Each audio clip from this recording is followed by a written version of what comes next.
Olá pessoal, vamos agora para o nosso segundo exemplo de limites. E aí nós vamos analisar aqui, olha, temos limite de x2 menos 4 sobre x menos 2, quando x tende a 2. A gente viu no exemplo anterior que se eu fizer o f, né, se eu analisar o ponto na minha função, em muitos dos casos eu já consigo concluir o meu limite, tá? Vamos tentar fazer isso aqui para ver o que acontece. Pegar o ponto e substituir, né? E é sempre uma boa primeira tentativa, né? Porque às vezes a gente vê algumas funções mais elaboradas, assusta com a função e não tenta fazer a substituição imediata. E às vezes aquele limite ali era apenas substituição, né? Então vamos ver aqui, ó. Eu teria isso aqui, ó, 2 elevado a 2, 4, menos 4, sobre 2 menos 2. 4 menos 4, 0. 2 menos 2, 0. Isso aqui, olha, é uma forma indeterminada. Indeterminada. Se é uma forma indeterminada, não vai ser o caminho para eu resolver esse limite. Ou seja, sempre que ao fazer a substituição eu cair numa indeterminação, o que eu preciso fazer? Buscar alguma estratégia, tá? De modo que eu consiga sair dessa indeterminação. O que eu estou chamando de estratégia aqui? Uma possibilidade seria simplificar mesmo essa função. Porque quando eu simplifico uma função, eu encontro uma função equivalente. Se é uma função equivalente, o limite dela vai ser igual. A gente vai ver isso depois das propriedades. Aqui, olha, eu teria várias possibilidades. Por exemplo, eu poderia fatorar, né? Porque aqui no meu numerador eu tenho uma diferença de 2 quadrados. Eu poderia fatorar e ver se eu conseguiria sair dessa indeterminação. Outra possibilidade seria dividir esse polinômio, né? Usar uma divisão polinomial aqui, ó, x2 menos 4 dividido por x menos 2. O cuidado que eu tenho que ter com a divisão polinomial é que se eu, ao calcular o limite, sobrar algum resto, ou seja, o meu resto for diferente de 0, essa simplificação aqui não vai me levar a nada. Eu só vai funcionar, né? Eu só vou conseguir aplicar o limite, aplicando a divisão, se o resto for 0. Então, não é uma forma muito interessante de se fazer, não. Claro que na hora do aperto, não lembrou da fatoração, aí uma possibilidade é a divisão mesmo. Uma outra possibilidade que para a gente nesse momento não se encaixa é usar a regrinha de L'Hopital, que seria usar a derivada para resolver esse limite. Como a gente ainda não mexeu com derivada, eu não vou nem considerar essa possibilidade, ok? Então, nós vamos estar saindo aqui por fatoração.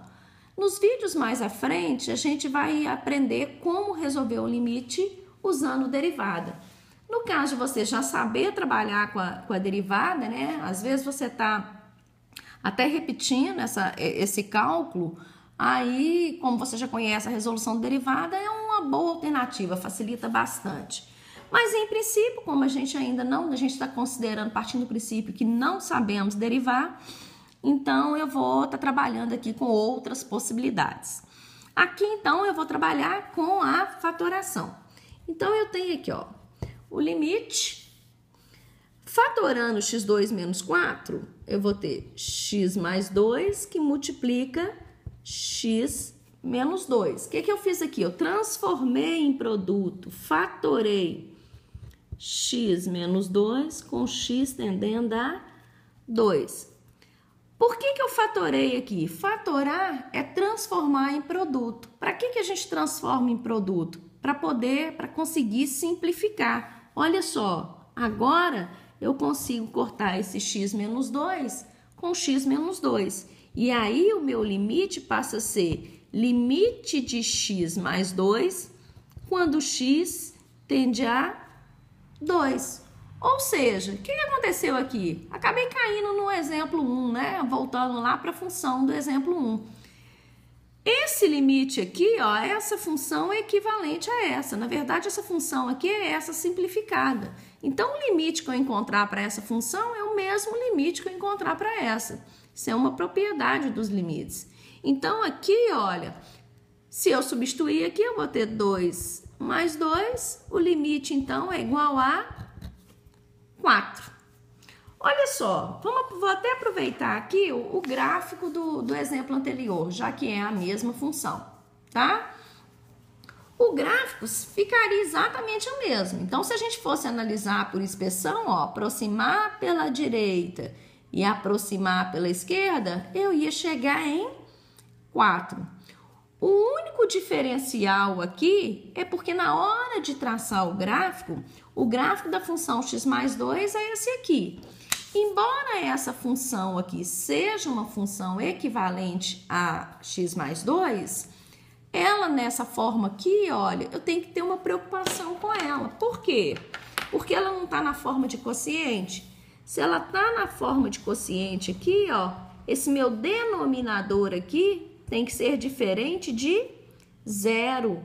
Ou seja, o x aqui tem que ser diferente de 2. Então, isso aqui, o único cuidado que eu vou ter para trabalhar o limite, né, algebricamente aqui, não vai interferir. Mas se o exercício pedir para representar graficamente, eu vou traçar o mesmo gráfico. O único cuidado que eu tenho que ter é que aqui no 2 a minha bolinha vai ter que ser aberta, ou seja, eu tenho que tomar cuidado com esse domínio aqui, porque o meu domínio vai ser real, todos os reais, diferente de 2, com x diferente de 2, ou seja, x nessa função aqui pode assumir qualquer valor, menos o 2, pensando nessa aqui, tá joia? Que é onde eu tenho a restrição aqui no denominador, que tem que ser diferente de 0, ok? Então, esses cuidados é que a gente tem que ter. Um outro exemplo aqui também interessante da gente estar abordando seria esse exemplo aqui, olha, em que eu trato de uma função com duas sentenças. Então, eu tenho a função f de x, a minha primeira sentença é x mais 2, se o x for diferente de 2, e a segunda sentença é 6, se o x for igual a 2. O interessante aqui, olha, e calcular esse limite quando o x tende a 2. Eu fiz questão de trabalhar com essa diferença e essa igualdade aqui, porque isso aqui nos faz pensar na própria definição de limite, na própria ideia do limite. Vamos lá. Então, eu quero o limite desta função quando x tende a 2. O limite dessa função quando x tende a 2, a minha função é definida pelas duas sentenças. Em qual das sentenças eu vou analisar esse limite? Ora, se eu tenho uma diferença e uma igualdade, o limite eu vou analisar na diferença. Por que eu vou analisar na diferença? Porque aqui na igualdade, aqui eu estou analisando o ponto. O que eu estou querendo dizer aqui? Que quando x vale 2, o y vale 6. No caso do limite, quando a gente está calculando o limite, a gente não está calculando o ponto. A gente está calculando o que está acontecendo nas proximidades do ponto. Então, olha só. Então, aqui na hora que eu for calcular, ó, eu vou substituir, então, vou fazer a substituição na primeira sentença. Então, eu vou ter 2 mais 2, que é igual a 4. Então, bastante cuidado com essas funções quando mais de uma sentença. Se for desigualdade aqui maior ou menor, a gente vai analisar isso aí depois em limites laterais. Por enquanto, como a gente não está mexendo com limites laterais, pode aparecer essa função aqui com a diferença e a igualdade. Então, fica atento a isso aqui, ó. Na hora de calcular o limite, então, eu vou considerar a desigualdade, porque a igualdade é o ponto. E limite eu não estou estudando o ponto, eu estou estudando as proximidades do ponto. Se a gente quisesse representar, né, ver esse limite aqui por expansão, para ver se isso que a gente está falando faz sentido, né, a gente poderia traçar o nosso plano cartesiano aqui, né? E aí, vamos lá. A nossa função aqui, olha, se eu for representar graficamente essa função aqui, o que eu vou ter que fazer? A primeira sentença ali é x mais 2. Então, eu tenho aqui, olha, vamos lá. X mais 2 é uma reta crescente que corta x em... corta y em 2. O x aqui, menos 2, né? Só achar a raiz. Mas ele aqui, para mim, é irrelevante. Aqui. Só que ela vai ter esse comportamento aqui somente para valores, o quê? Diferentes de 2. Se são valores diferentes de 2, o que eu vou analisar? Vou pegar o 2 aqui no meu x, ok? Vou levar até a minha função, e aí eu preciso saber o que está acontecendo com ela ali naquele ponto. Quando x vale 2, o meu y, olha, f de 2 vai ser igual a 2, mais 2 igual a 4. Isso aqui eu estou trabalhando na primeira sentença. Estou analisando só a primeira sentença.